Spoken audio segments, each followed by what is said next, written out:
Salam Ibu Puput, perkenalkan nama saya Yefta Triel Nathan Nadea, kelas 12 MIPA 1, Sekolah SMA Negeri 23 Batam. Agama Kristen Protestan. Izinkan saya mempresentasikan hasil tugas praktek pendidikan agama Kristen akhir sekolah di SMA Negeri 23 Batam. Ujian praktek dibagi menjadi 4 bagian. Pertama, menceritakan cerita Alkitab dalam Perjanjian Lama maupun Perjanjian Baru. Kedua, menyebutkan nama-nama kitab dalam Perjanjian Lama dan Perjanjian Baru. Ketiga, menyanyikan lagu rohani. Dan keempat, berkhotbah. Keempat bagian tugas praktek tersebut saya lampirkan dalam bentuk video yang berbeda, tetapi saya gabungkan di dalam video ini. Terima kasih atas perhatiannya. Shalom, selamat menyaksikan.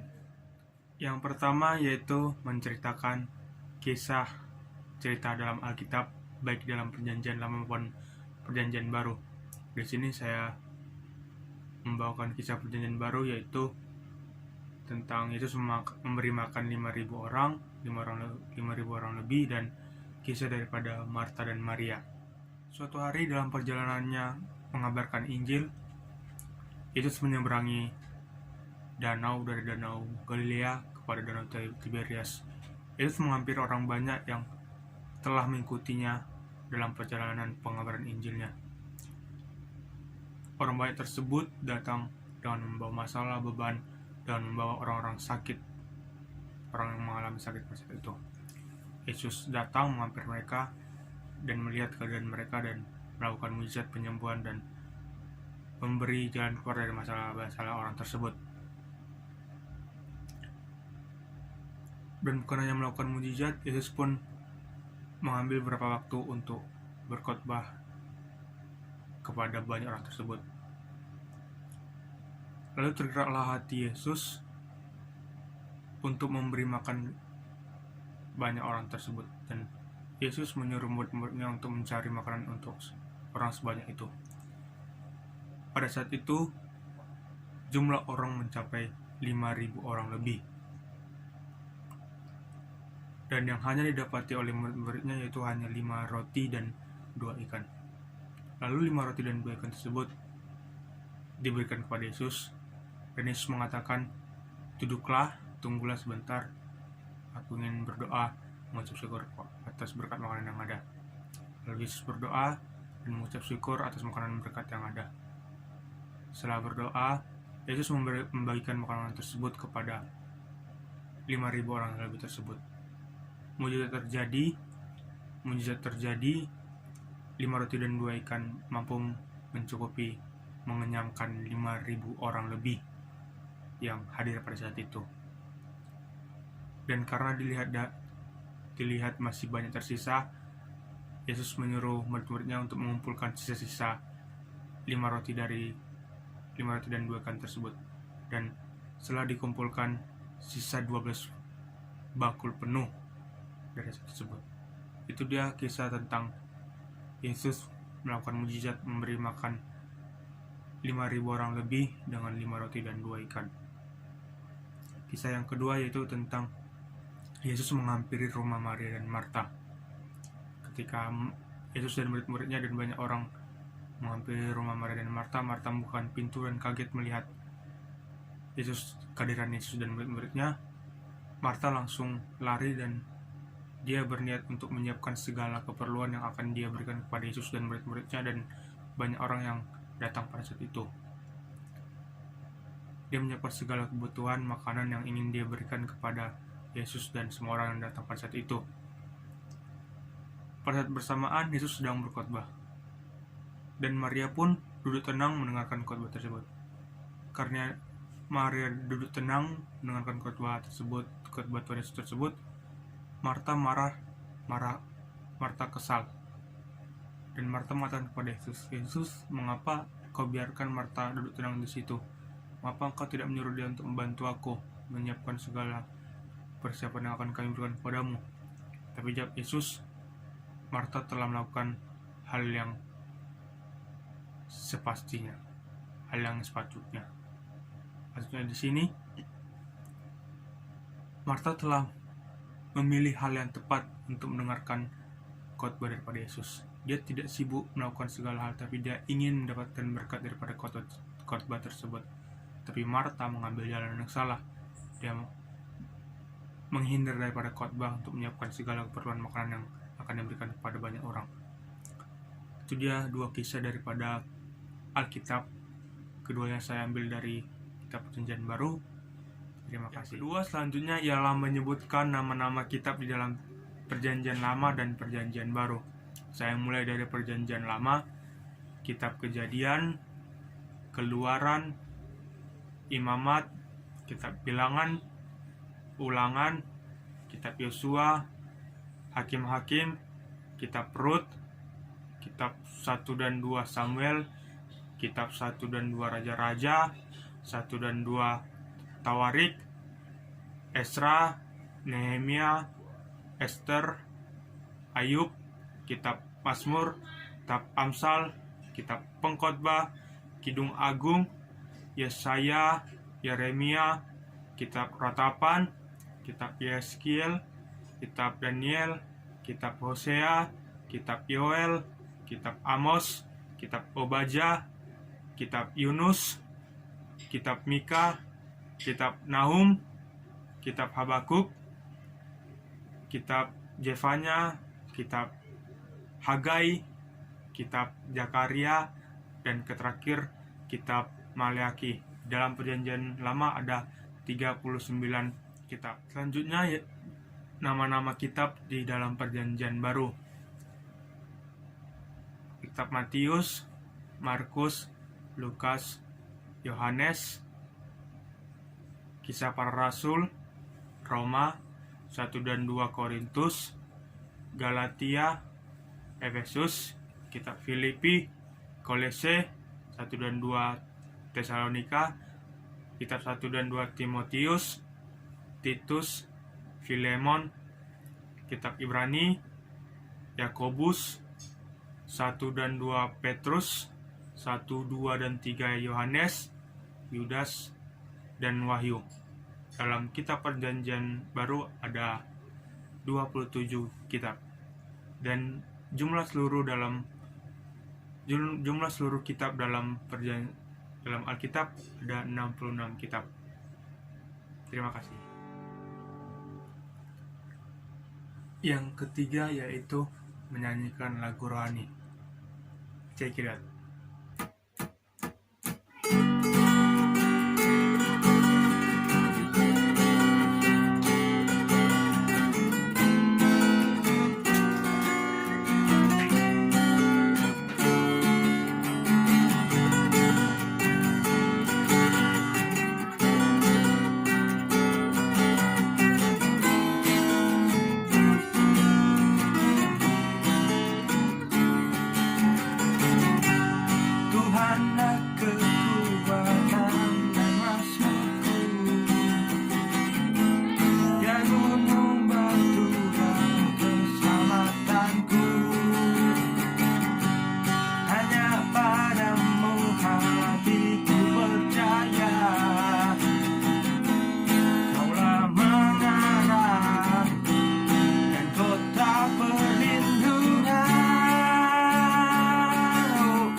Yang keempat, tugas praktek keempat yaitu berkhotbah.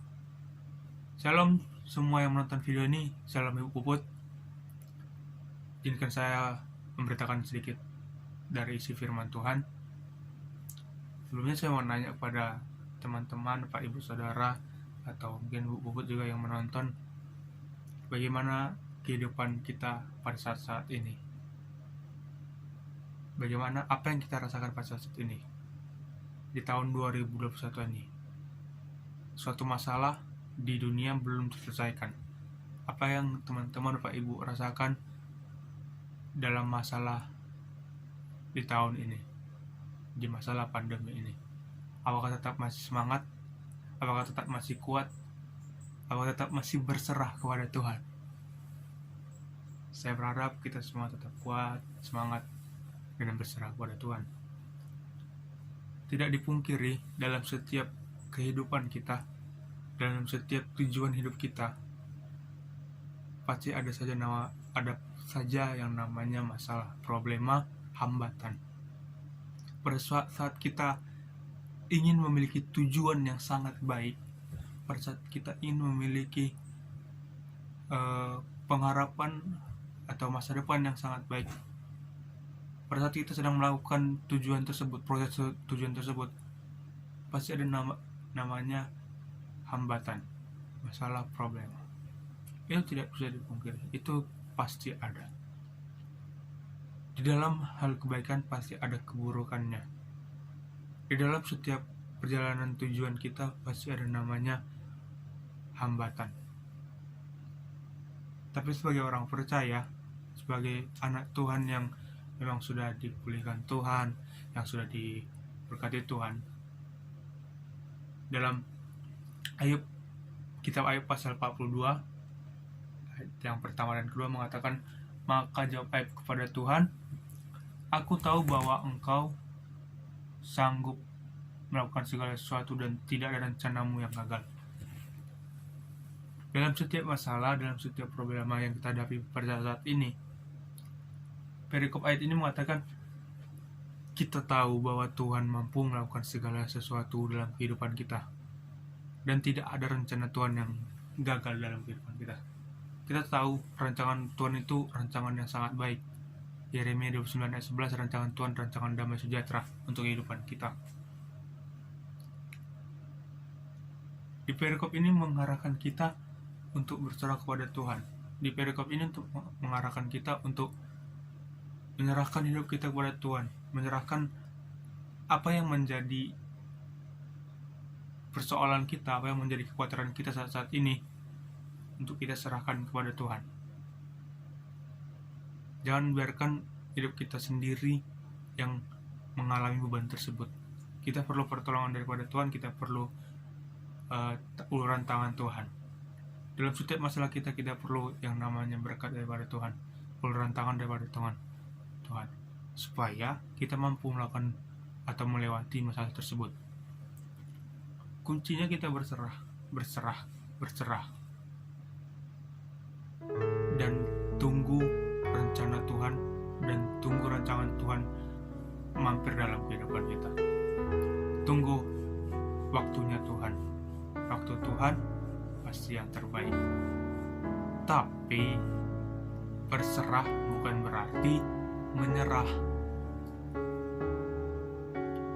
Berserah kepada Tuhan bukan berarti ya udahlah, tunggu aja lah tanggal mainnya Tuhan, tunggu aja lah waktunya Tuhan, aku duduk manis aja lah, aku tertidur aja lah, aku main game aja lah, aku main media sosial aja lah, aku hidup begini aja lah, aku mau tunggu aja lah hasil daripada Tuhan gimana. Bukan itu berserah. Untuk kita keluar dari masalah, ada namanya hal yang harus kita lakukan supaya kita keluar dari masalah tersebut. Jangan biarkan kita terus berada dalam problema, persoalan atau kekhawatiran kita. Kita harus keluar dari situ. Pada saat kita berserah, ada juga hal-hal yang harus kita lakukan supaya penyerahan hidup kita adalah penyerahan hidup yang total, bukan bukan hanya penyerahan hidup yang bisa-bisa saja, bukan hanya menunggu waktu Tuhan saja, bukan hanya ingin melihat hasilnya saja, bukan hanya tunggu kita keluar dari masalah saja, tapi kita harus melakukan beberapa hal untuk kita memang benar-benar menyerahkan hidup kepada Tuhan. Apa saja hal tersebut? Yang pertama, dalam berserah kita harus percaya. Pada saat kita berserah kepada Tuhan, kita harus percaya. Mengapa? Di balik kepercayaan, Tuhan akan memberikan kemenangan. Ada lagu rohani seperti ini: percaya saja, percaya saja, percaya Dia beri kita menang.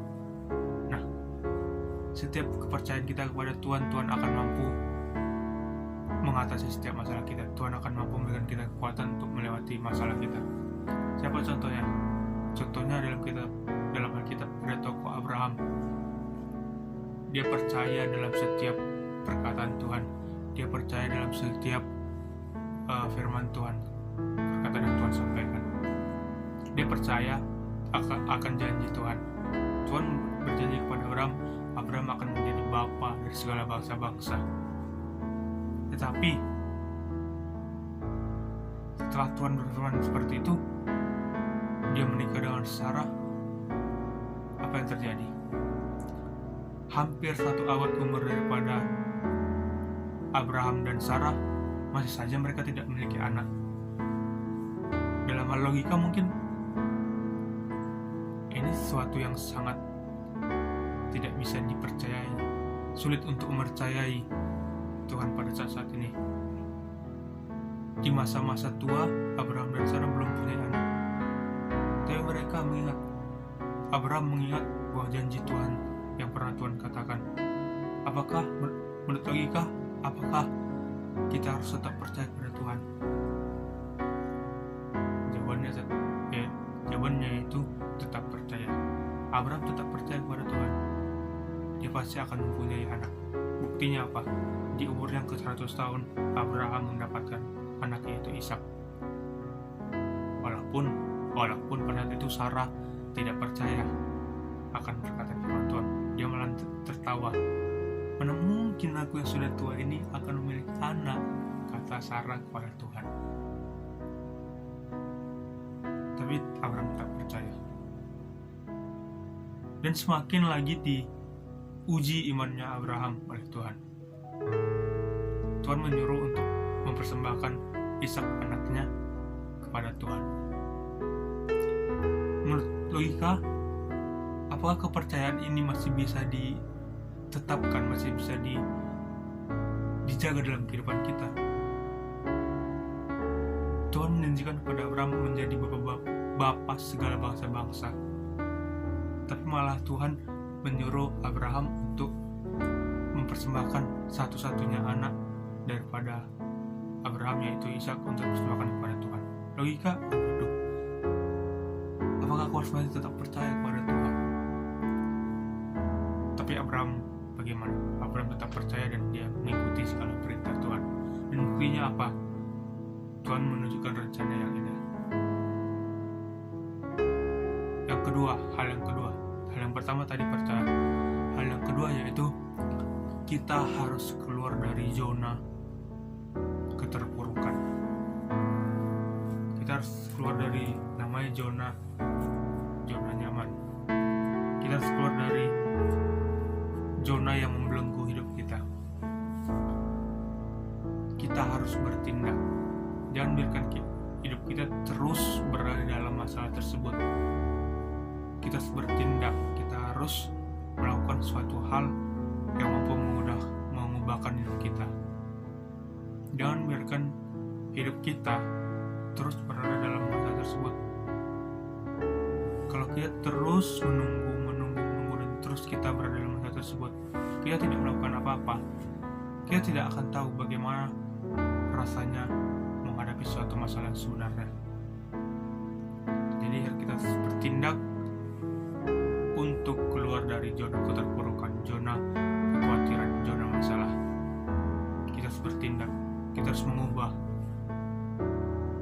Suatu masalah diizinkan Tuhan untuk mengubahkan hidup kita. Suatu masalah diizinkan Tuhan untuk menaikkan taraf hidup kita. Suatu masalah diizinkan Tuhan untuk melatih kita melakukan hal-hal yang besar. Suatu masalah diberikan Tuhan, diizinkan Tuhan untuk kita bertobat.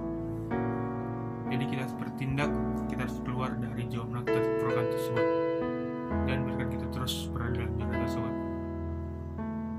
Bangkitkan hidupmu keluar dari zona keterpurukan. Yang pertama tadi yaitu percaya, yang kedua bertindak keluar dari zona nyaman, zona keterpurukan tersebut. Yang ketiga yaitu setelah kita percaya dan kita keluar, kita harus setia. Yang ketiga itu kita harus setia mengikut Tuhan. Di dalam hal berserah, kita harus setia dalam segala perintah Tuhan. Kita harus setia dalam setiap pengiringan kepada Tuhan. Kita harus setia dalam segala bentuk pelayanan kita kepada Tuhan. Kalau kita sudah dipercayakan sebagai anak Tuhan yang sudah dipulihkan, kita harus melatih hidup kita untuk setia, tekun dan taat mengiring Tuhan. Kita harus setia melakukan segala perintah Tuhan. Jangan biarkan hidupmu semakin hari semakin letup, semakin hari semakin letih, semakin lesu, semakin rendah taraf imanmu. Tapi biarlah setiap hari semakin bertambah kesetiaanmu dalam pengiringan Tuhan, pengiringan kepada Tuhan, supaya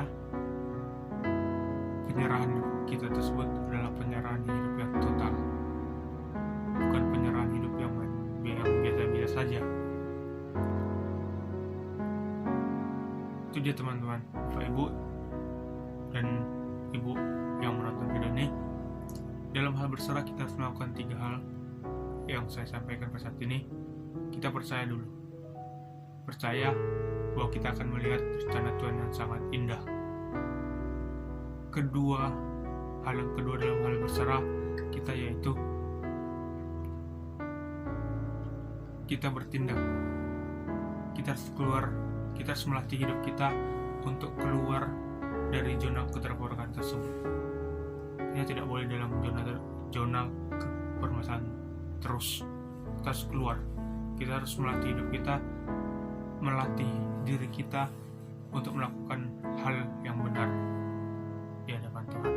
Yang ketiga, kita harus setia dalam mengiring Tuhan. Kita tidak boleh main-main. Kita harus sungguh-sungguh mengikut Tuhan. Dengan hari ini kita semangat, besok kita letih lesu.